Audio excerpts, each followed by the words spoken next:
Okay, welcome to this short demonstration on the 6-way calibration for the Gyrocam. As you can see on the computer, we're already connected to the Gyrocam, so if I move the gyro, you should see that the sensors are giving us a matching movement. If I pitch back, the bottom one moves, pitch forward, the bottom one moves. If I roll, the middle one moves. And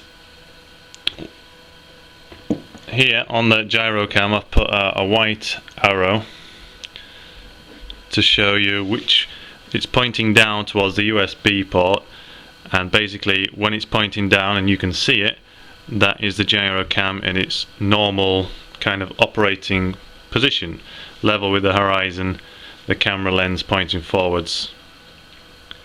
So then that one is the first position where you're going to hit the calibrate accelerometer button, and then from then on, so that is the first calibration position, and then there are 5 more steps where you hit the calibration button again. The first position is the critical one. You'll always do this level position like this first.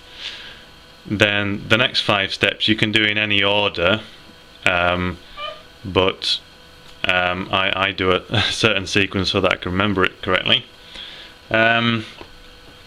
Also to note that I don't know if you'll see this on the camera, I have a very small spirit level little bubble which shows me when I've got the Gyrocam as level as possible.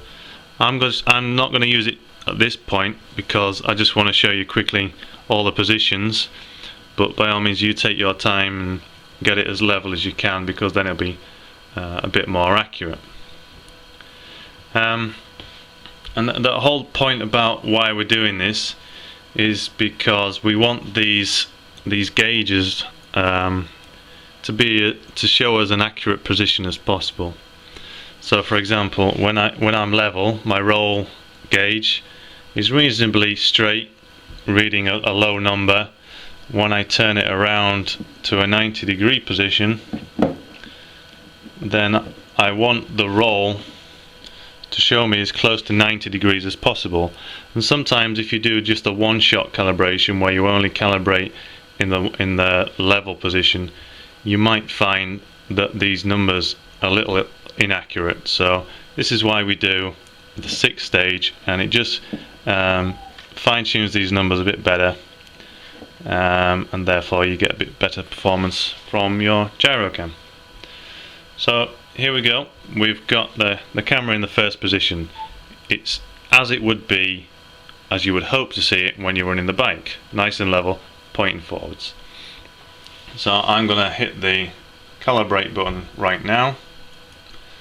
So it gives me the message that it started, and in a moment or two we see the numbers update on the gauge, and when they show 0, that you know it's finished the calibration. So now from this point on it's just preference.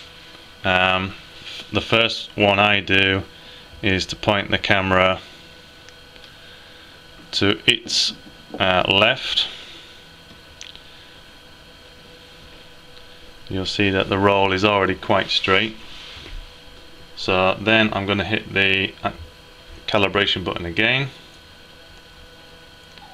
and you just wait for the numbers to refresh themselves, and then you know it's finished.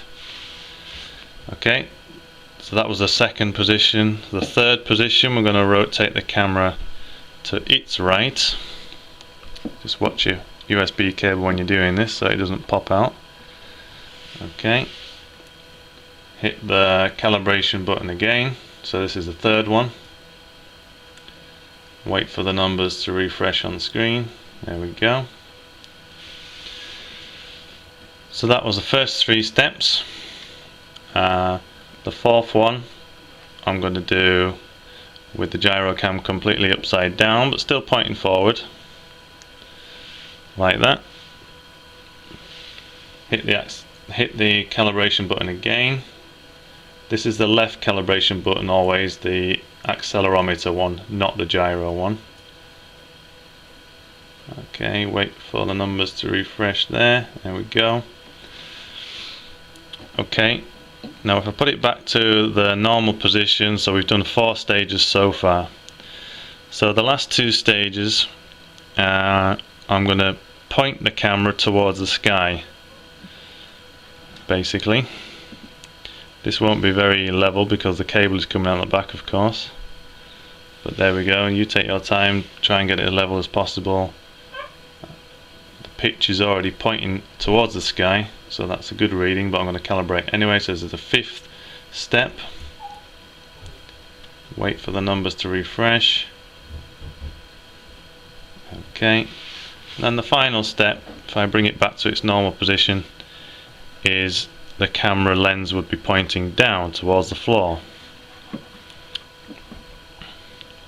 like that. Yeah, so the camera is now pointing to the floor. We hit the calibrate button for the last time until the numbers refresh.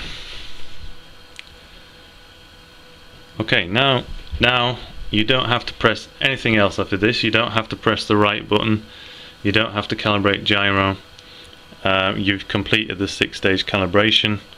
Job done. And what you should see is these gauges on the right hand side should be nice and steady. Whilst the camera's nice and steady like so, so should the gauges, and they should follow accurately when you move the Gyrocam. Like the roll one is the only one moving there. When I move it forwards or backwards, the pitch moves, the bottom gauge, yeah? And then if I rotate it as if the bike was going around a corner, you'll see the top compass is moving.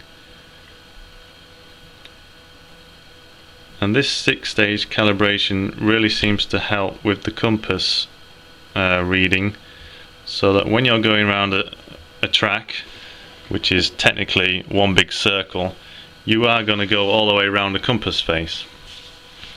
And so without this 6-stage calibration, I think, yet to be completely proven, but I think it improves it, because without the 6-stage calibration you might find that in 1 or 2 corners on the track the Gyrocam tends to just keep a certain lean on, and then it'll level out on the straight again perhaps, and then the next corner or another set of corners down the track it might lean the other way slightly and then come back to level on the straight. But this 6-way calibration really seems to keep it locked in no matter where you're on the track.